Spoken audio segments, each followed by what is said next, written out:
अस्सलाम वालेकुम। आप देख रहे हैं पीए न्यूज HD और मैं हूं आपके होस्ट सादिया बतौल।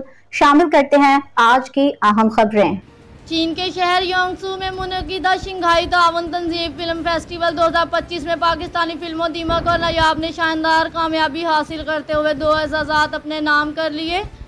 5 रोज़ तक जारी रहने वाले SCO फिल्म फेस्टिवल में फिल्म दीमक के हदायतकार राफिया राशिदी और अदाकारा सोनिया हुसैन ने बेस्ट एडिटिंग का अवार्ड वसूल किया, जबकि फिल्म नायाब के हदायतकार उमैर नासिर अली और अदाकार उसामा खान ने स्पेशल जूरी का अवार्ड हासिल किया।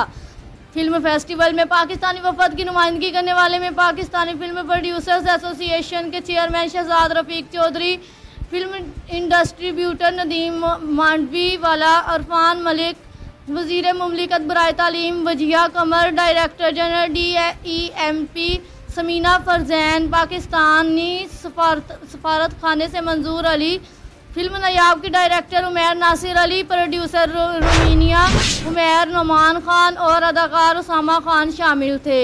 फिल्म दीमक की मेगा कास्ट में जावेद शेख, समीना पीरज़ादा, बुशरा अंसारी, सोनिया हुसैन, फैसल कुरैशी और समन अंसारी समेत दीगर नामूर अदाकार शामिल हैं। इसकी कहानी सास और बहू के दरमियान कुशीदा ताल्लुकात के गिर्द घूमती है, जिसका पस मंज़र एक घर में बढ़ती हुई पुरअसरार और मावराई सरगर्मियों पर मबनी है।